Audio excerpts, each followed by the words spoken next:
Into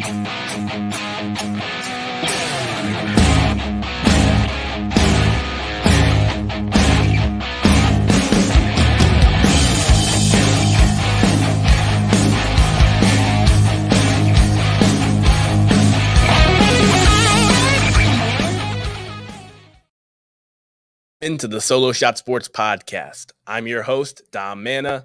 Happy Solo Shot Saturday, everybody. Beautiful Father's Day weekend. And this episode is for the A. And I'm talking about these teams that are wearing A's on their hats.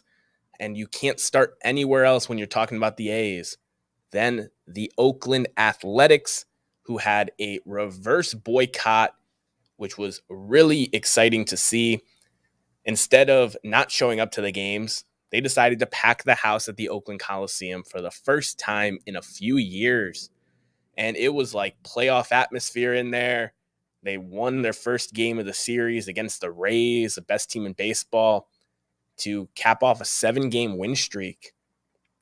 And it's crazy to see Oakland showing out that way. Rob Manfred, the commissioner of baseball, when asked about this reverse boycott, was saying that it's nice to see a city actually sell out a ballpark, which was kind of fair. If the fans really want the team to stay so much, why is the stadium so empty? But nonetheless, I think that the A's fans have shown their love, have made their points.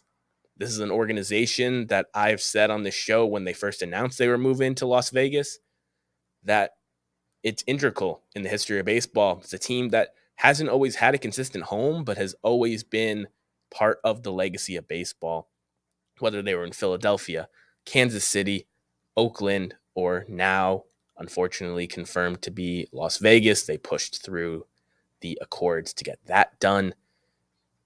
And this reverse boycott, I think, will be remembered for a long time. Handing out sell shirts, being incredibly quiet for the first inning, and then getting really loud and chanting sell the team. Ownership has heard you for years complaining about not winning, not spending money. And now an owner that isn't known for spending money is going to Vegas, a market that's going to kind of demand that you spend some money and be relevant at some point. So Oakland A's fans, my heart is out with all of you. It's a terrible situation. I talked about it when they first announced the move, and just seeing all these longtime A's fans, some of them that have been coming to the game, some of them that hadn't went for a couple of years, coming out of the woodwork, sharing their stories. It was really touching stuff, and it's something that really shows that baseball can be more than a game to people. And it was a beautiful thing. Tons of great things going on. The A's have now put the Kansas City Royals on notice. They are both right there for the worst record in the major leagues. I was saying it earlier this season that the A's historically bad start is saving people from talking about the Kansas City Royals. I'm a huge Bobby Witt fan. I love those baby blue uniforms, as you can tell by my shirt. Big fan of the color. But the Kansas City Royals are right there with the Oakland A's now. And I think that'll be a fun race. Neither one of those teams are going to win their divisions. But which one of those teams is going to be the worst of the worst? And sometimes that is as prideful as fighting for that last playoff spot. And talking about fighting for a playoff spot, the Arizona Diamondbacks are more than fighting. They are truly a contender right now. Second best record in the National League. And every time I look up, Corbin Carroll is going from first to home. Merrill Kelly and Zach Gallen are punching out 10 guys. It is a really fun baseball team. Lourdes Gurriel has been revived from the dead. He looked like he was washed in Toronto last season, and now he's out here garnering all-star starter consideration. It is a really awesome time for Arizona Diamondbacks fans.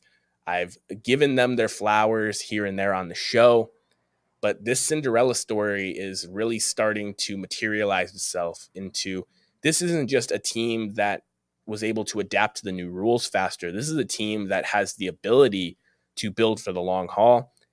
I would be shocked if at the deadline they do not add a starter, because after Kelly and Gallen, they have 3 young guys that they do believe in. And I do think you need to let those guys learn at the major league level. But if you're really going to push and try to beat the Braves or the Dodgers in a playoff series, you're going to need that third starter that you feel good in. And then the best of your young arms can be that fourth guy that starts one game in the series. Really awesome stuff in Arizona. Corbin Carroll isn't just garnering Rookie of the Year consideration, but some MVP consideration already. I think it's a little overblown, but the results are just staggering. He's a do-it-all player. 18 stolen bases, double-digit home runs, and a guy that you can hit in the middle of your lineup, hits for a high average. It's a truly special thing that the Diamondbacks have been missing since they shipped Paul Goldschmidt out of town. That true middle of the lineup hitter. And Goldschmidt was athletic for a first baseman, but Corbin Carroll is athletic for baseball. He has the 4th highest sprint speeds in the majors this season, and I don't see him slowing down anytime soon. Really fun to watch the Arizona Diamondbacks. If you haven't been paying attention to them yet, I hope that they've put you on notice. Their Twitter account has been really funny because every time they do something good, they're like, oh yeah, those Diamondbacks are good every single time. And it's kind of corny, but in the most funny, lovable way. We're in the season of Father's Day. It's that cheesy Father's Day humor that you guys hear, all the dad jokes. But the Arizona Diamondbacks, really fun team. Evan Longoria has had a revival. When he's on the field, he's an above average hitter. And it's been really fun to see him rally these young guys across the team. Christian Walker's having a nice season. Gabriel Moreno, who they got in a trade, I was surprised that Toronto let him go, has been a very good defensive catcher as well as hitter. Don't sleep on the Arizona Diamondbacks. Their record isn't just them adapting to the rules quick and people will speed up and catch to them. They are out in front, and the way they're playing baseball, I expect them to stay there for the season. I have the Dodgers ahead of them in the rankings. I do think the Dodgers are a better team, but if it's a 7-game series or a 5-game series and you're getting Gallen and Merrill twice, they get an arm at the deadline, Arizona can make some noise in the playoffs too. That speed helps them not just on the base paths and scoring runs, but on the defensive side as well. And I think that they can match up with almost anybody in the major leagues right now. So Arizona Diamondbacks fans, you've been living in agony for a few years now. You finally have the young core to build around. And I hope that as we get closer to the deadline, instead of selling like the A's fans are clamoring for, you buy. And finally, I mentioned them. The Atlanta Braves are just simply excellent. Their team is locked up for the next 6 to 8 years, their core, and they're just so good. Spencer Strider was pitching on another level his first 8 starts of the season. He's been getting hit around his last 6 starts. The Braves are 8-2 in their last 10. They just keep winning games. Ronald Acuna is on pace for a 30 home run, 60 stolen base season where he might not even win the MVP. Matt Olson is slugging. Austin Riley's getting his. Orlando Arcia is hitting over 300 at the shortstop position. This team is just super deep. And what's great is you never want all of your guys clicking at the same time. If you have your entire roster hot at the same time, chances are they'll all peter off and fade and slump around the same time as well. So the fact that there's been stretches where Matt Olson's the hottest hitter in the National League, Austin Riley is hitting 450-foot bombs, Michael Harris has had some flashes this season. of the Rookie of the Year that we saw last season. It is super fun to watch this Braves team. I know they are boringly good. But when you get to watch a special talent in Ronald Acuna, you get to see these two sluggers at the corners in their infield and all the talent that's supplemented in between. Sean Murphy behind the plate is one of the best two-way catchers in the league. This Braves team is purely excellent. I picked them to win the division again, and no matter how much money Philadelphia and New York spend, no matter how great of a story the Miami Marlins are, who are the biggest riser in my power rankings, as you see, they just cracked the top 10 this week. The Atlanta Braves have the best record in the National League. They're going to have one of the best records in the National League the rest of the season. And no matter who gets hot, they can play with anybody. It is unbelievable.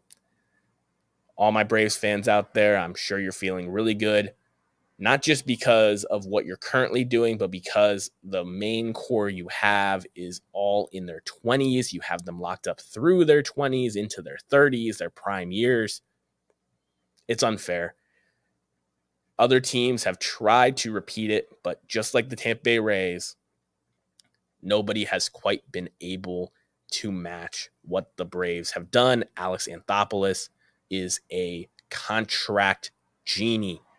I don't know how he got Ronald Acuna's agent and him to agree to a $100 million contract. I don't know how he got these trades done for Sean Murphy and Matt Olson and was able to lock them up right away for really reasonable salaries. But this team just continues to amaze me. I would not be shocked if they add at the deadline to just make their strength even stronger. The Atlanta Braves are going to have a deep playoff run, and the way their team is built, as long as their young pitching is performing, they have a chance to be a dynasty with this group of players that they have. I haven't even mentioned guys like Ozzie Albies, who's a very good second baseman. This team just continues to get better and better. They got some young talent coming up in the farm system as well that could be the long-term solution to that shortstop position, where Orlando Arcia is playing great, but is that going to hold up over a long sample size? I don't think so. The Atlanta Braves are great. And if you're thinking before we get to third base that I forgot about those Halos, I did not. I just did not give them a title card. The Angels took the series from the Texas Rangers, a team that I've been very high on all season and in the preseason. And the Angels, everyone's talking about, will they sell Shohei Ohtani? You have 40 wins right now. Shohei Ohtani has not been lights out his last couple starts, and you've still been winning most of his starts. Mike Trout, Taylor Ward, guys are coming out of nowhere and helping them win. Mickey Moniak, former top prospect. There's too much hope still in the flames of the Los Angeles Angels, where I can't see them selling Shohei Ohtani. You'd be giving up on the season. You would have to go into this All-Star break with probably like a 1 out of 4 record the rest of the way, where you're just losing 3 out of 4 consistently all the way up till the All-Star break for them to even consider it. The Angels are a good team.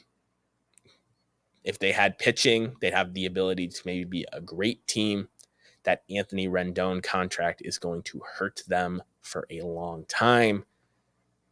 But they're a fun team to watch. And when you can watch a middle of the week baseball game, Rangers Angels, and that be not just a competitive baseball game, but it be two truly considerable teams in the division race as well as the wild card race. It's really good for baseball to have these smaller markets, teams that aren't always looked at as contenders in baseball being that good.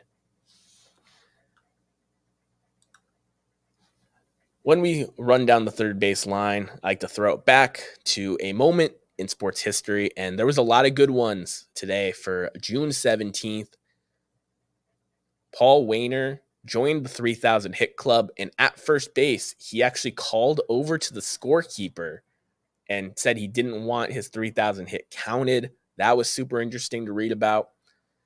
Ivan Rodriguez passed Carlton Fisk, the actual Pudge's record for most games caught in Astros uni, another team with an A.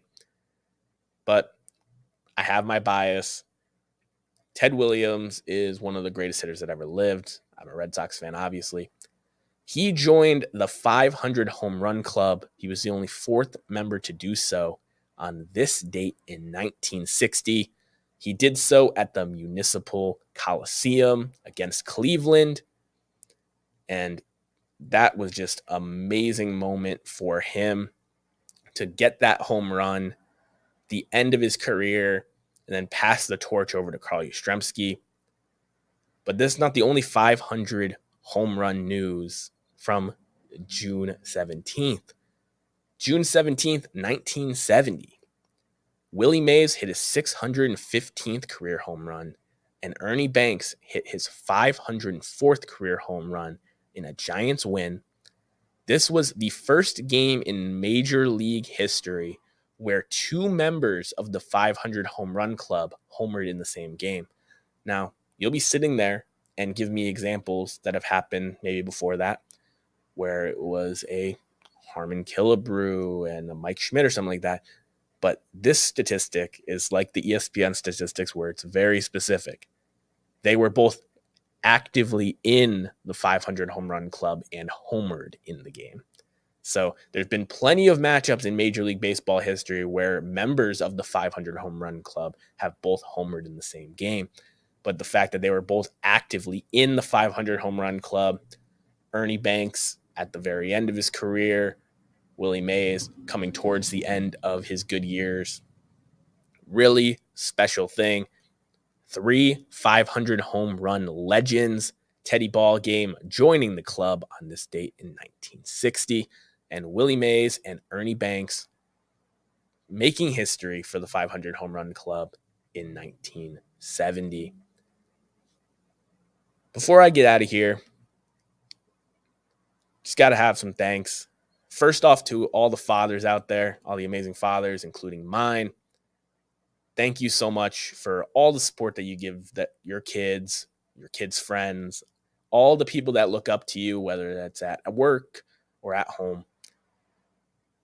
The work that fathers do often goes unnoticed, and there's very few fathers that actually get the limelight. We see Ken Griffey Sr., Vladimir Guerrero Sr., a few of those kind of relationships where the father gets his props.